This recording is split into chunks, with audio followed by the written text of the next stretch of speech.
Hello, everyone. My name is Srihari Nageswaran. I'm the 2022 South Asia Markets Fellow and a junior studying comparative literature and anthropology at Stanford. We recognize that Stanford is an occupier of the ancestral and unceded land of the Muwekma tribe. We are grateful to be guests on this land and commit to solidarity with Indigenous struggles. This event will discuss Periyar E.V. Ramasamy and Frantz Fanon's contributions to the study of caste and colonialism, as well as the role of Dravidians in early Pan-Africanist and Caribbean thoughts and contemporary race-caste comparisons. Thank you to Simrith Madhura, Lolita Duperon, Anne Bigelow, Sharika Tharanagama, and Sharika Tharanagama for support through the South Asia Markets Fellowship, as well as Katie Dieter for her co-sponsorship from the program in African and African American Studies. Thank you to the audience, as well as the speakers for coming. We are planning to have an audience Q&A at the end, so leave questions at the bottom of your screen on the Zoom navigation toolbar. You can do that throughout the event, and we will have an audience Q&A toward the last 15 to 20 minutes. So our two speakers are Karthick Ram Manoharan and Nithin Seelan. Karthick Ram Manoharan is an assistant professor at the National Law School of India University, the curator of the Periyar Project. Two books, Periyar Study in Political Atheism and Frantz Fanon, Identity and Resistance, are all available from Ori and Black Swan. Nithin Seelan is a graduate student in anthropology at the University of California, Los Angeles, who studies Pan-Africanism, negritude, and the Tamil Caribbean. So my first question will be for Karthick Ram Manoharan, and it will just be about Periyar for those who are unfamiliar with him.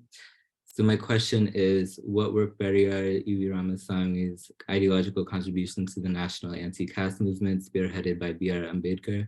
How is his approach to the psychosocial dimension of oppression similar or different to Frantz Fanon's? Thank you very much, Srihari, for the introduction and for inviting me to speak at Stanford. I'm also grateful to your colleagues at Stanford who have arranged this platform for us to have this, what I'm sure will be a very exciting and an informative conversation. On that note, let me just start off with a very brief introduction of Periyar and Fanon. I'm sure many of you would be familiar with Fanon. He is an anti-colonialist thinker from Martinique. He wrote extensively about race, racism, colonialism, national culture, and so on and so forth. He is the author of two books, Black Skin, White Mass, and Wretched of the Earths, and three collections of essays, namely A Dying Colonialism Towards an African Revolution, and a posthumously collected set of essays called Alienation and Freedom. Periyar, on the other hand, is an iconoclastic, anti-caste, rationalist, social reformer from the South Indian state of Tamil Nadu. Across India, he has a very controversial name for allegedly being anti-Hindu, anti-religion, anti-Brahmin, and by virtue of this, anti-Indian. But in Tamil Nadu, he is a household name, and he is often associated with the non-Brahmin Dravidian politics, of which he was a key figure, and also for the struggles for the greater political and social rights of backward caste and the Dalits. Now, regarding Periyar's role in the national anti-caste movement, I would just like to problematize this question a little bit, because at the time when Periyar existed, there wasn't really a national anti-caste movement, right? These were eruptions and movements which occurred largely in localized spaces, right? And prior to Periyar and Ambedkar, there was this extremely radical thinker called Mahatma Jyotirao Phule in Maharashtra, who spearheaded the non-Brahmin movement for the Dalit and backward caste communities in that state. And when Ambedkar came onto the stage, though he was a theorist of anti-casteism and is arguably the most robust theoretician of what we now call the annihilation of caste and a deconstruction of the philosophy of Hinduism. In his own time, Ambedkar saw himself, now this is important, exclusively as a leader of the untouchable community, whom we now call the Dalits, right? Periyar, on the other hand, was localized in the realm of South India. And even within South India, his influence was largely confined only to Tamil Nadu, where he led a mass movement of multiple non-Brahmin caste communities, right? Whom he formed into a sort of a very broad coalition of individuals whom he identified as self-respecters, that is, people who challenged caste, gender oppression, religion, and as well as nationalist forms of identifications. So insofar as that is concerned, Periyar's idea of anti-caste was intimately related to confronting multiple forms of oppressions that existed in society at that point of time. Now, over here, he is similar to Fanon insofar as he recognizes the process of imitating the elite groups in society, right? So just as how Fanon devises this theory of lactification, whereby the Black communities or the natives of Martinique decide to make themselves more white, Periyar also identifies this process whereby the subaltern non-Brahmin communities seek to imitate Brahminical practices in order to integrate themselves more and more into the Brahminical fold.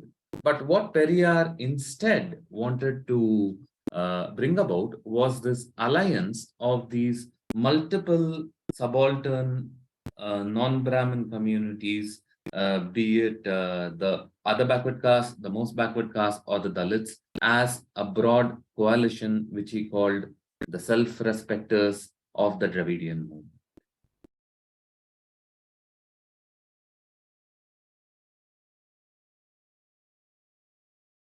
Thank you. Similar to that question, just to situate people in the South Indian context, my question for Nithin is, what is Dravidianism and its relationship to Tamil identity in South India? What are the ideological tenets of Dravidian ideology as it pertains to region, ethnicity, language, religion, caste, and gender? Yeah, so wonderful question. And again, thank you for hosting this wonderful event. So yeah, Dravidianism, there's many answers. Many people claim to carry the legacy of the Dravidian movement, Dravidianism, Periyar and his thought. There's two major parties right now which claim that legacy, as well as like smaller parties as well, in alliance or not in alliance with each other, as well as people, non-political actors, such as, direct descendant of DK, Dravidianism, the Periyar's organization. But at least the way I view it, I view Dravidianism less as like a rigid, closed ideology, but more as almost like a historical, social, and cultural method of analysis. And just kind of viewing the tensions and contradictions between Aryan and Dravidian in the Indian subcontinent as a major driving force for the social and cultural history of the subcontinent, as well as, what a lot of my work focuses on, especially in the Caribbean, and how that is reflected in the diaspora. The main tenets of it revolve around, I think the main one is, the anti-caste movement and, moving towards an annihilation of caste. this draws heavily from Periyar's work, as well as incorporating Ambedkar and other anti-caste leaders, especially those localized to Tamil Nadu, such as Retamalai Srinivasan, MC Raja, and currently now Tiruma Vallavan, who's a wonderful leader that you guys should read. Everyone watching should definitely read his work.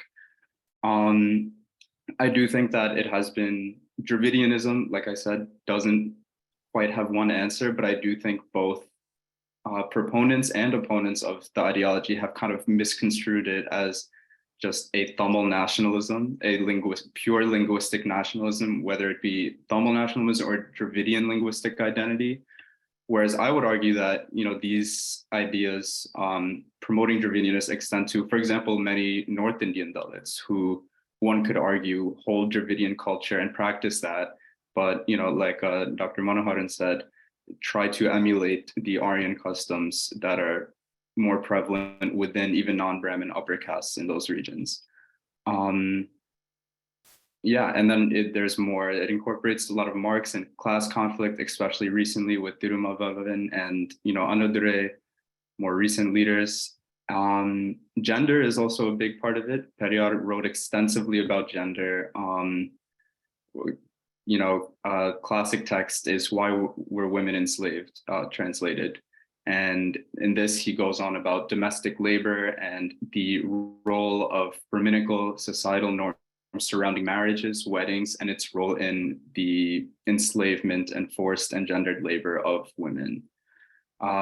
It's very diverse, very broad.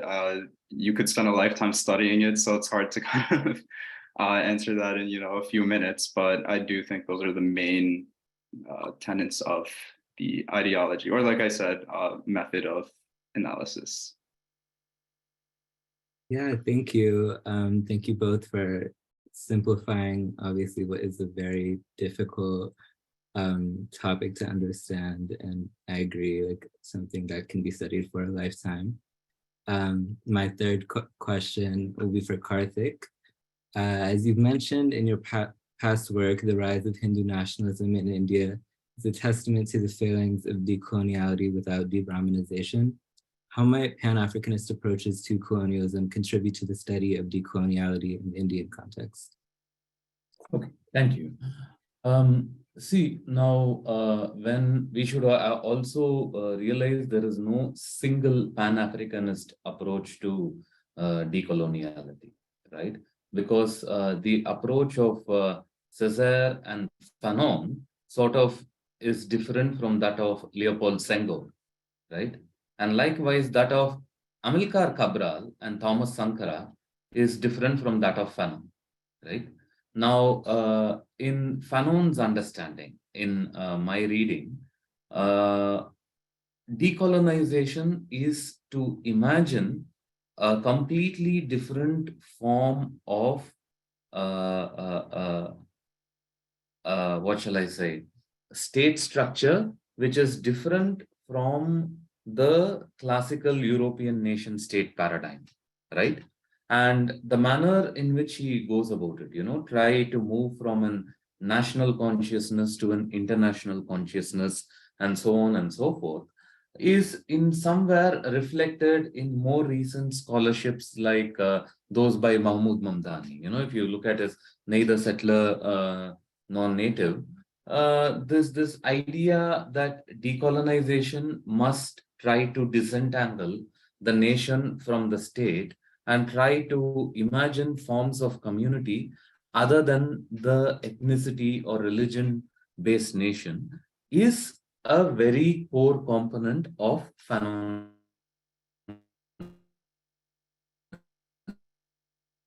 thought, right?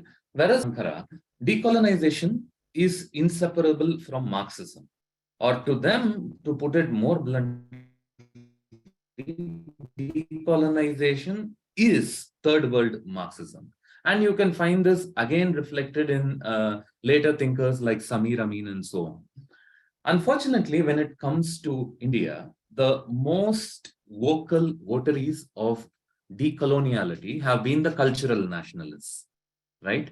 As in the people who take it for granted that there is a sort of an ancient Indian nation or an ancient Hindu nation, and try to shape the nation state on this premises. So at some level, decoloniality in India has willingly lent itself to what we call Hindu nationalism or Hindu right-wing thought today. And another major issue with the articulations of decoloniality in India is that they often try to locate the problem of caste as something created from the outside, right?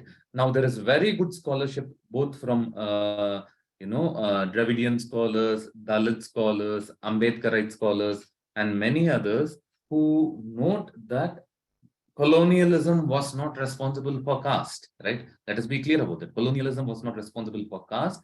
It definitely changed the way in which caste is imagined or caste politics is practiced in modern times, but it did not create nor did it augment caste differences which were already existent in society, right? It definitely was different in pre-colonial times, but caste has also changed in post-colonial times as well, right? Now, change has always been a part of the caste system, and colonialism can't be given the credit for authoring it or for cementing it. But the discourse of decoloniality in India, including, unfortunately, by some decolonial scholars who view themselves as secular, has been to pin the blame on this very brief interim period of colonialism. On the other hand, when you look at anti-caste thinkers like Phule, Ambedkar, and Periyar, all of them locate caste and casteism in pre-colonial times, right? And likewise, and it is important to note that they also saw possibilities of negotiations in the secular sphere opening up in the period of colonialism, right? So it would be very tricky to read Phule, Ambedkar, or Periyar in the framework of decoloniality. In fact, there would be sort of coloniality as it is imagined and as it is practiced today, mainly because to them the crucial encounter is not colonialism, but caste oppression, which has a much longer and a much more deeper rooted history in the native society.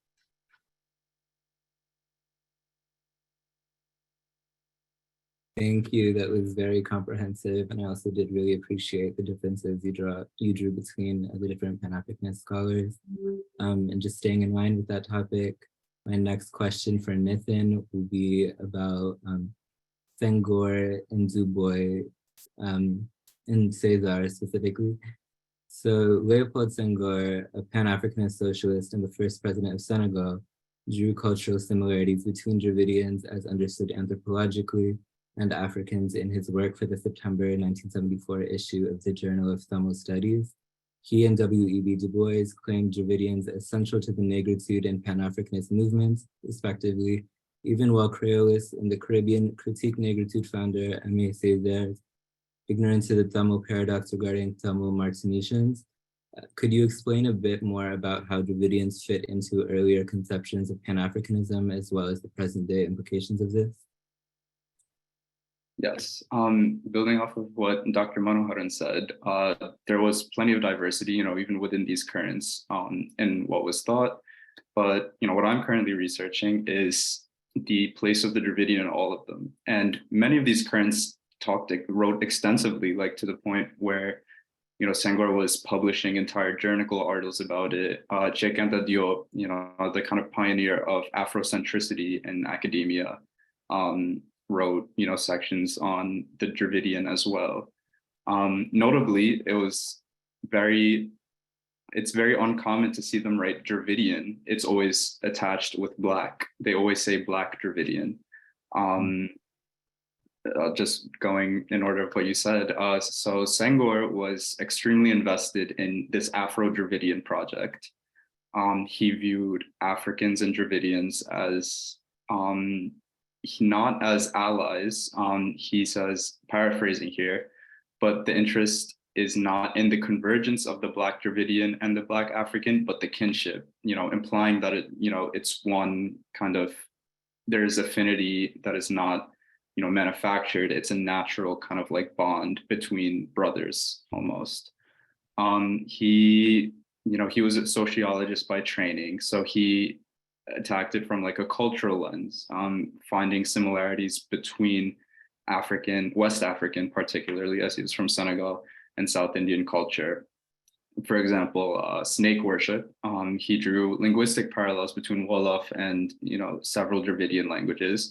A lot of that was not super grounded in accuracy. It wasn't very accurate. Cognates don't necessarily mean too much, but the effort is what's notable about it.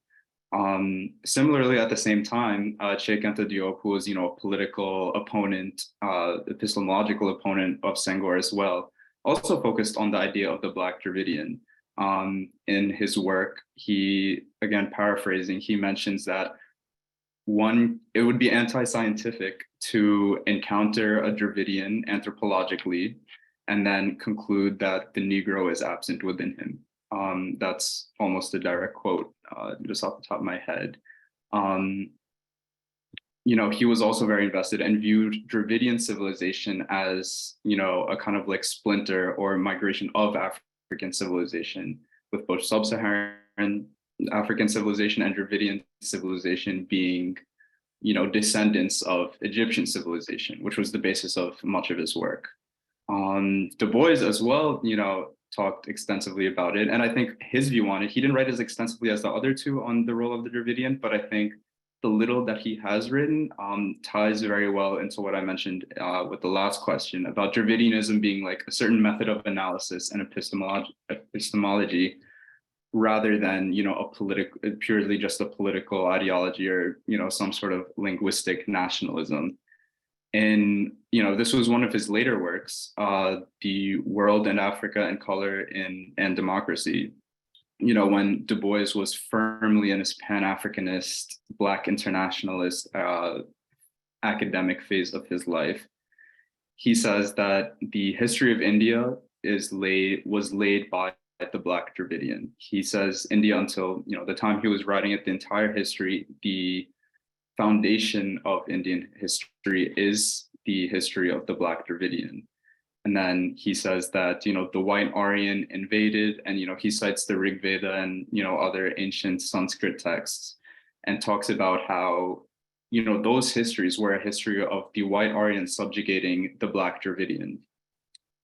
He, of course, compares this to African history, and it's not super clear whether he's like taking more of this is a similar history or this is a same history as, the Black African, but again, very notable nonetheless. And then you also see this, there's diversity, all these thinkers thought differently about different things and had different goals and were writing at different times. But I think what's interesting is the consistency of them viewing Dravidians as a Black peoples, whether that's Black African or just another Black people of the world. And I do think you see this kind of materially reflected in the Caribbean. For example, in Guyana, Moses Nagamutu, who was the former president or prime minister, his term recently ended, like in the last couple of years. In the early 2000s, he wrote a fictional novel called Henry's Cure, which was a kind of semi-autobiographical historical fiction about Madrasis, as they're called in Guyana, Tamil people in Guyana. And they had very little in common with the majority North Indian indentured laborers that were brought to the Caribbean. Some examples include diet. They openly ate beef, pork, other meats, whereas the North Indians were trying to replicate, Brahminical practices, no matter what caste they belonged to. Music, religious practice. And they were kind of exiled from most Indo-Caribbean communities, and they found affinity with Africans, Black Africans, and they lived in those villages. They intermarried very freely, etc. So yeah, that's a reflection of what, Senghor or Diop or Du Bois talked about in, a more kind of contemporary setting. Thank you. That was very comprehensive. Throughout this conversation, you guys have both kind of touched on the relationship of Dravidianism to language politics. And my next question is exactly about that. For Karthik, the question is, various cultural movements in both Tamil Nadu and the Caribbean have emphasized the significance of vernacular language, including the Creole languages of the Caribbean and a desanscritized Tamil. Periyar and Fanon occupy somewhat controversial positions in these movements for their approaches to the issues of linguistic pride and language reform, albeit for different reasons. How do their approaches to language relate to their respective ideological aims? In what ways might the two approaches inform one another? As regards Fanon, we can see how he approaches the French language in both in dying colonialism as well as in much earlier in Black Skin White Mask. He has no qualms about looking at it as a colonial language, which has been imposed both in Martinique and in Algeria by the French colonists, right? In fact, there's this very sort of a what shall I say, humorous passage in Black Skin White Mask where Fanon talks about the Martinician elite who try to pronounce the letter R in exactly the French manner so that they can be identified as more French than the French themselves, right? But having said that, let us also realize that Fanon wrote everything in French, right? He made no attempt to go to his Creole roots, nor as far as most of his biographers note, did he take any effort whatsoever to learn Arabic when he was in Algeria, right? Also, Fanon, while he was critical of Francophilia among liberal elite intellectuals in the colonies, did not really feel a need to go back to some original and pure linguistic root, right? Whether it be in Martinique, whether it be in Antilles, whether it be in Algeria. In fact, when you look at it, one of the chief criticisms of Albert Memmi against Fanon has been that Fanon has never been a rooted intellectual, right? As in, he never sought to put down his cultural roots anywhere. Now, while Albert Memmi raises this as a criticism, I think this is perhaps the best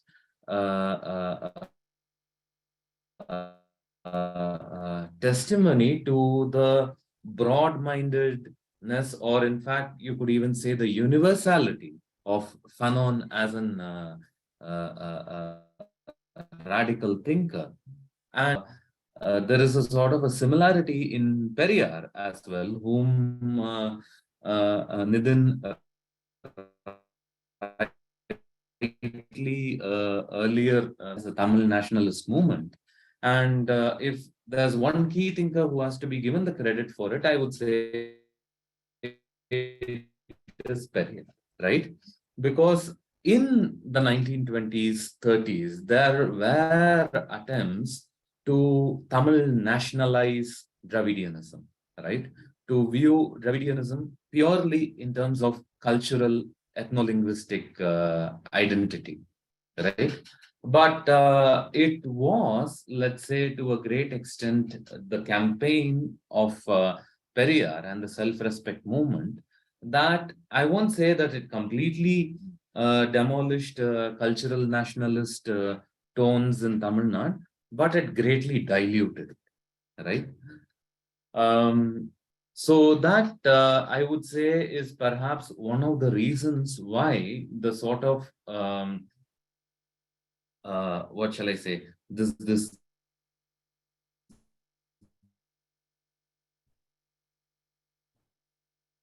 mixture of ethnicity, Marathi nationalism or Kannada nationalism has been absent in Tamil Nadu for a long time, thanks largely, I would say, to the sobering influence of the Dravidian movement, in which, of course, Periyar played a great part. Now, why do I say this? Is because we must realize that at the time when Periyar was active, there was Tani Tamil Iyakam, right? As in, there was a movement for maintaining and establishing the purity of Tamil language by purging it of all sorts of, quote unquote, alien words, right? Sanskrit, Hindi, whatever, right? English. But as far as Periyar was concerned, now Periyar was unconditionally opposed to Hindi imposition. One. Secondly, he was also thoroughly opposed to the valorization of Sanskrit, mainly because Sanskrit was seen largely as a caste language, as a preserve of the elite caste in India, namely the Brahmin community.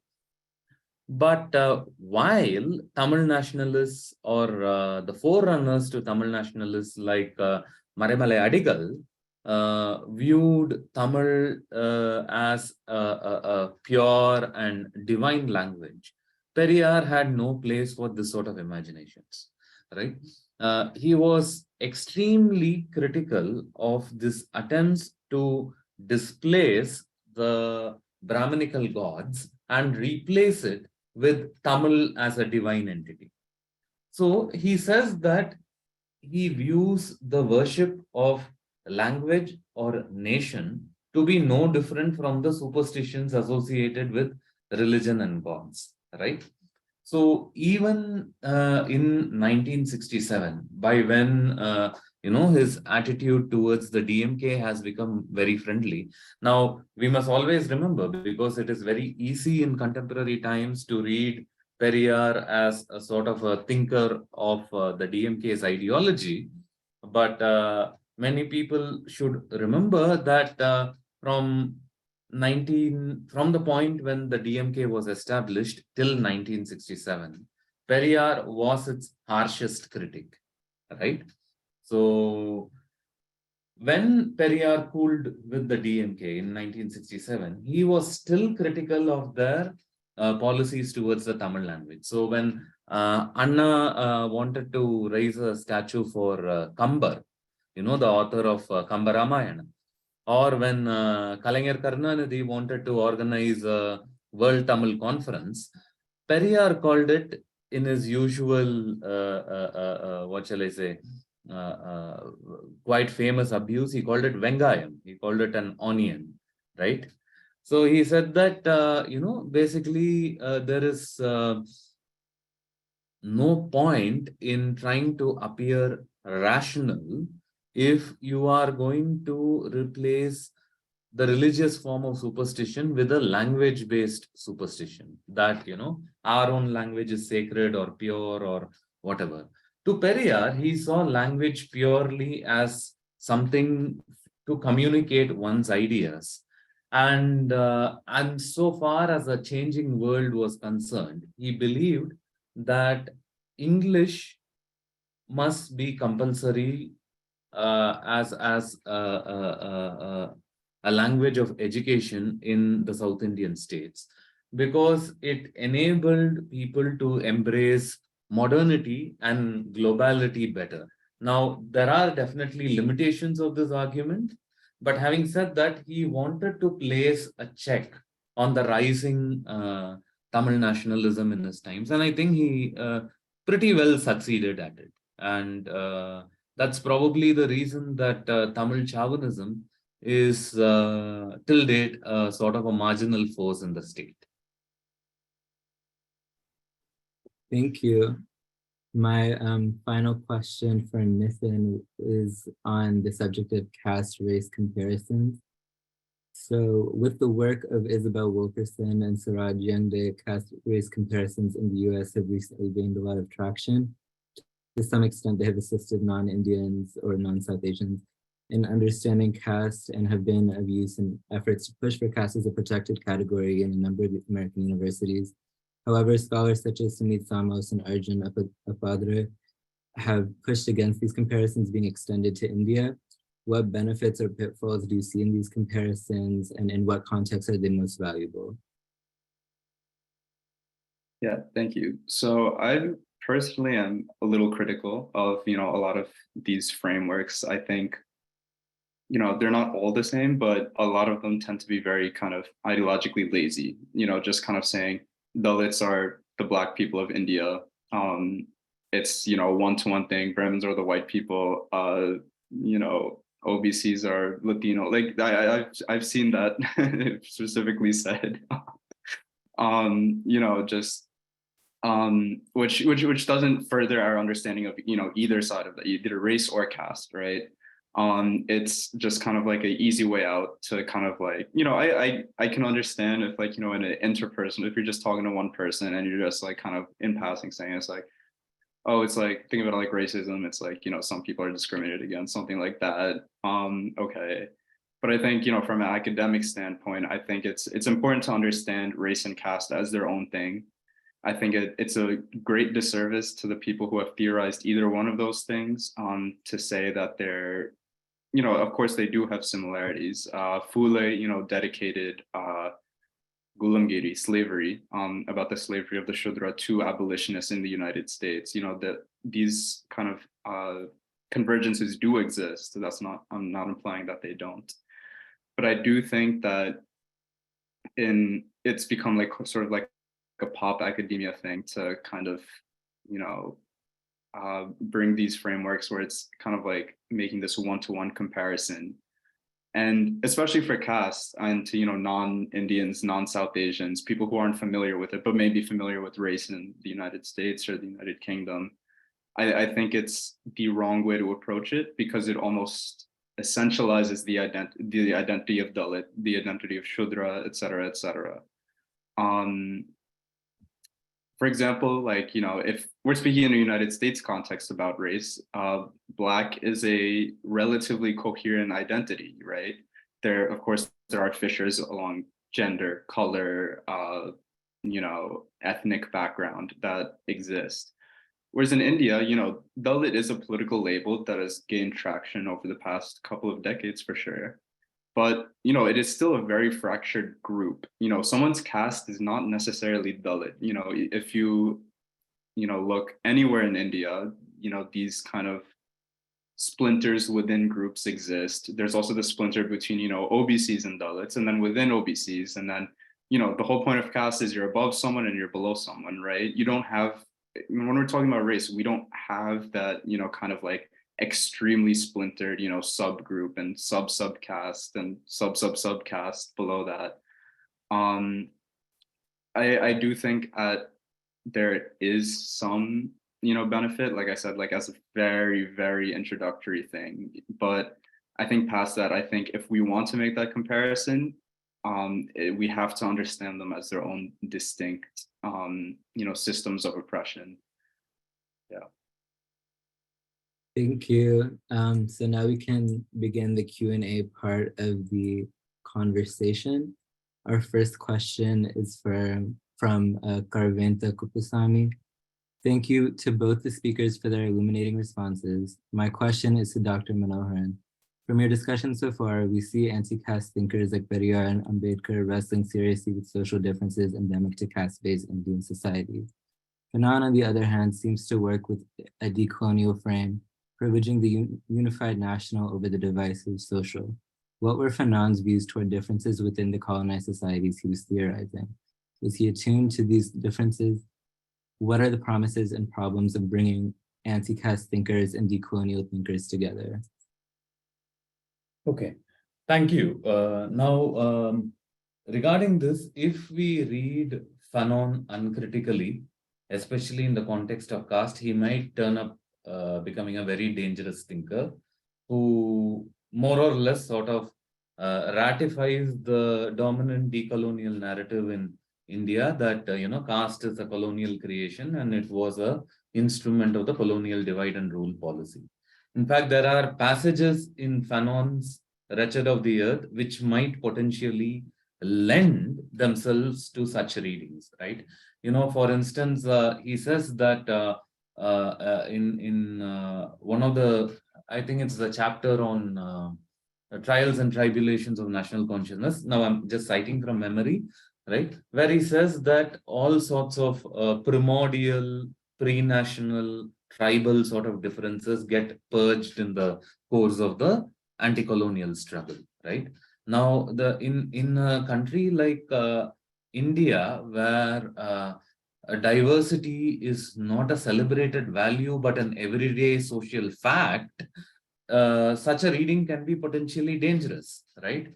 And further, it also had dangerous consequences in Algeria itself during the time of the anti-colonial struggle, where certain unorganized tribal communities in Algeria who were suspected of being pro-colonial or being sympathetic to the French were, massacred en masse, right? Regarding India as such, I think it is Fanon's sensitivity towards hierarchy, which is most clearly established in Black Skin, White Mass, that is perhaps more pertinent to bring him into a conversation with, anti-caste thinkers in the subcontinent. So on this note, if we were to have a sort of a dialogue between decolonial and anti-caste thinkers, I think it should begin from the premise that caste is not a colonial construction, right? And secondly, that colonialism cannot be the start and end of all sorts of social and political criticism. And secondly, while there is a possibility of a dialogue between decolonial and Brahminical thought, decolonial thought must also openly acknowledge its limitations, that it is talking only about a limited socio-economic and political period of exploitation called colonialism, whereas de-Brahminical thought covers a much larger period in Indian history. I think when these sort of conditions are, mutually agreed upon, I think we could have very productive sort of conversations between decolonial and de-Brahminical strains in the Indian subcontinent. Thank you. The next question is from Usha Iyer and for Nithin. Thank you for this fascinating and deeply informative conversation. I'd love to hear more from Nithin about how Tamil identity is articulated as a lived cultural and political category in the Caribbean, and perhaps differently in Guyana versus the Francophone Caribbean. Were there responses in newspapers and elsewhere to the Negritude and Creolite movements in Martinique? Yes, thank you for the wonderful question. I think to start, we have to remember that Indian was not a category when any South Asian indentured labor was brought to these, whether it's British, French, Dutch, Portuguese Empire, right? These are, the identity of Indian. There was not like a very natural affinity between, a Bhojpuri worker, a Tamil worker, or a Bengali worker, right? It's not like, oh, we're all Indian, even if we speak different languages, right? These are complete strangers. So, when they're brought to, empire, they don't necessarily, a lot of them don't even look anything like each other, right? They're brought to these things, so they don't necessarily have any reason to get along. So because of that, they created their own communities. I think Guyana is possibly the best kind of case to like examine this, because that's where you have like a strong presence of both. A lot of places, like for example, Trinidad has a very small Tamil presence. The French Caribbean is almost entirely Tamil in terms of South Asians brought there. So just focusing on Guyana, the lived experience was very much, I think one of the easiest ways to see it is religion. There's mainstream Caribbean Hinduism, which is not too different from, mainstream Hinduism we see in India today. That's on purpose, even though the majority of indentured laborers that brought there were from lower caste backgrounds, kind of like the cultural hegemony of Brahminical practices. So, the worship of Ram, for example, is very prominent, even if, the Indians, their ancestors, did not necessarily do that.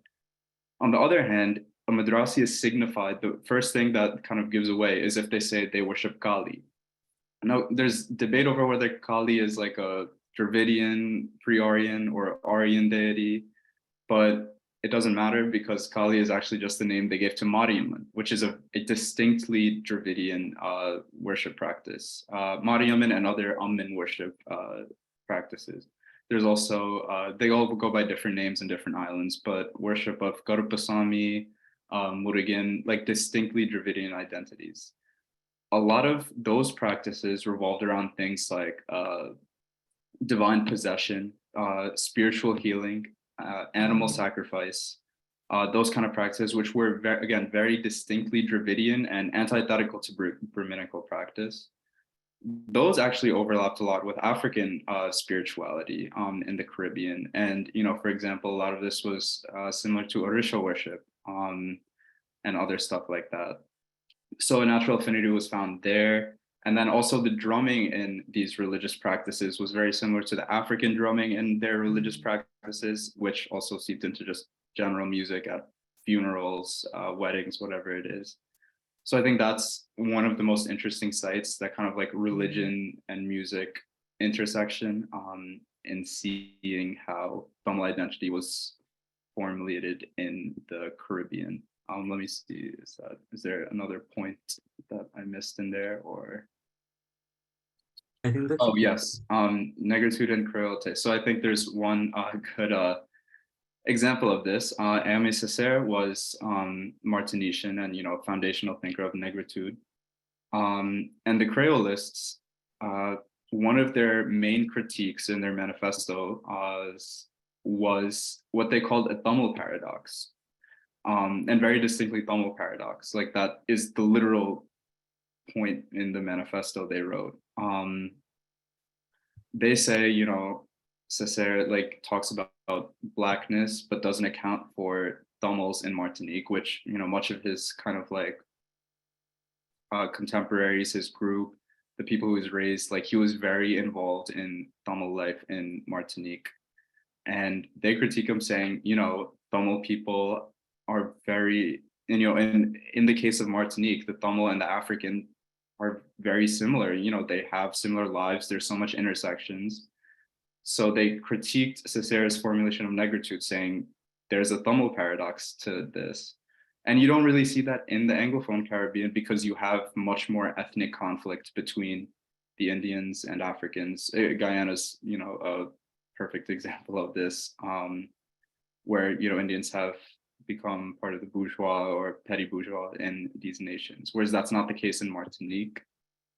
A reason for that might be the sustained presence of a white settler class, which isn't necessarily the case in the English-speaking Caribbean, but I don't want to keep going on about this too much, but yes. Thank you. That was a very solid response. There is another question for Nithin, and I think after two more questions, we'll wrap up. So the question is from Anuba Anushri. Thank you for the wonderful conversation. This is a question to Nithin. While I do agree with you on the distinctions between caste and race, I do want to push you to think more about the possible divergences between the two and the analytical gains of thinking about the differences between caste and race. Maybe could our ways of imagining Bahujan solidarity be premised on slightly different terrain than how racial solidarities have been imagined? Just thinking this aloud, and congratulations for a very insightful talk. So I guess the question is, how can we imagine Bahujan solidarity differently from how racial solidarities have been imagined? Yeah, so I think I'm struggling to like find the exact, I guess kind of like what to answer in this. Like it seems like we do agree on the kind of like differences between race and caste. But yeah, I think there is to gain, like, as you mentioned, between thinking about, the differences between these two. There's, in terms of imagining solidarities and, working towards liberation, I think that learning about the differences between the two and learning about the different kind of frameworks and, strategies of solidarity in the two systems of oppression, can definitely learn from each other, even with those differences. Yeah, I don't know if that directly answers your question, but yeah. I think for our last question for Karthik, did Periyar have, this is from an anonymous attendee, did Periyar have any views on Tamil nationalism abroad, especially in neighboring Sri Lanka? Okay, so Periyar did travel to countries which had a sizable Tamil population. So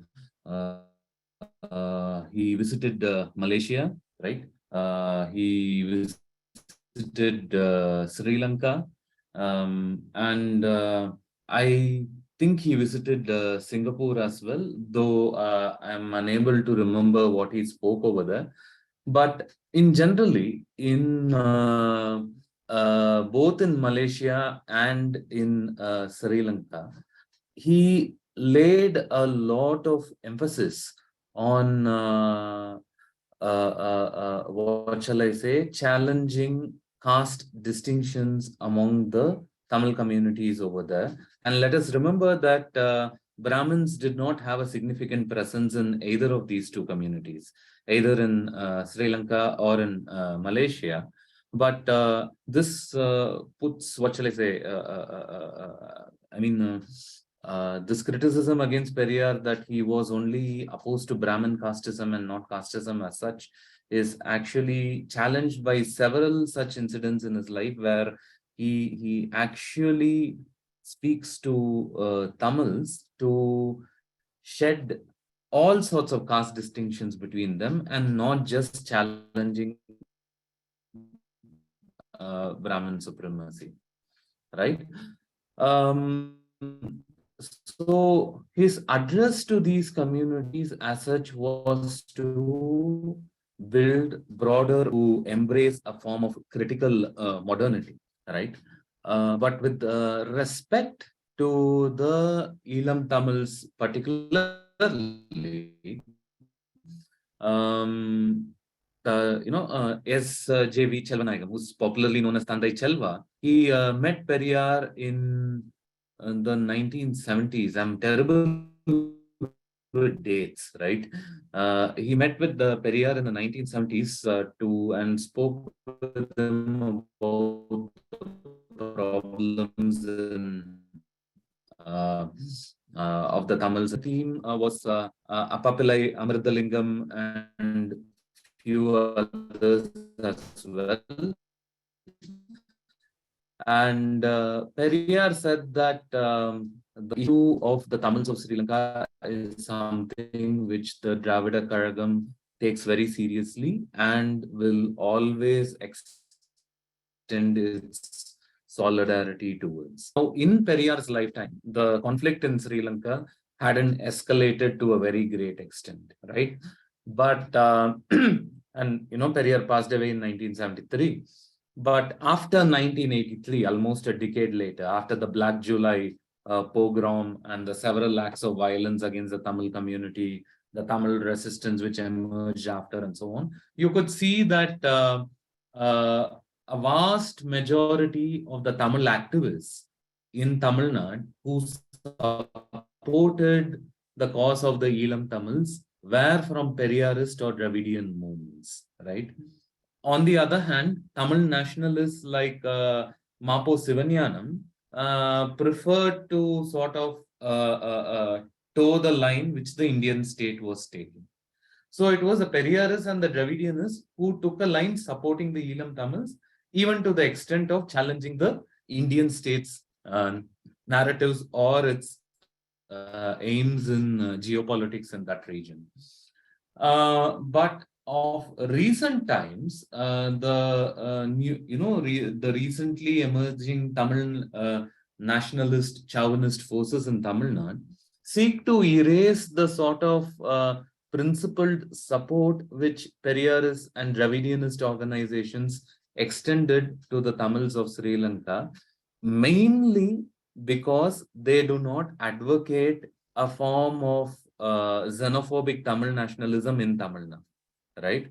So Periyarist organizations could support the Tamils in Sri Lanka on the principled basis of, let's say, it could be human rights or it could be national self-determination.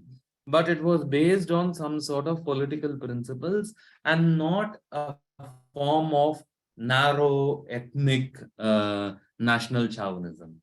But recently emerging alignments in Tamil Nadu prefer to imagine this sort of a exclusive, purist sort of Tamil community, which again sort of traces a line back to the sort of exclusivist Tamil nationalist movements which existed in Periyar's own time.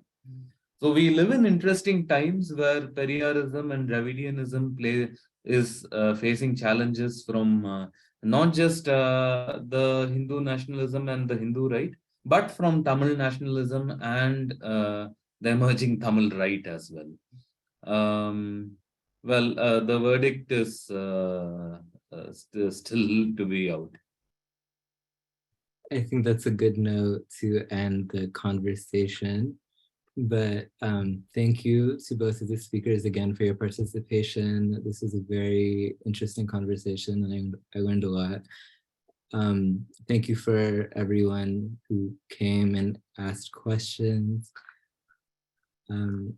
If you want to learn more about the Center for South Asia, you could follow us on Twitter, Instagram, and YouTube, or Facebook, and also sign up for our mailing list. Thank you all for coming. Thank you. Thank you so much.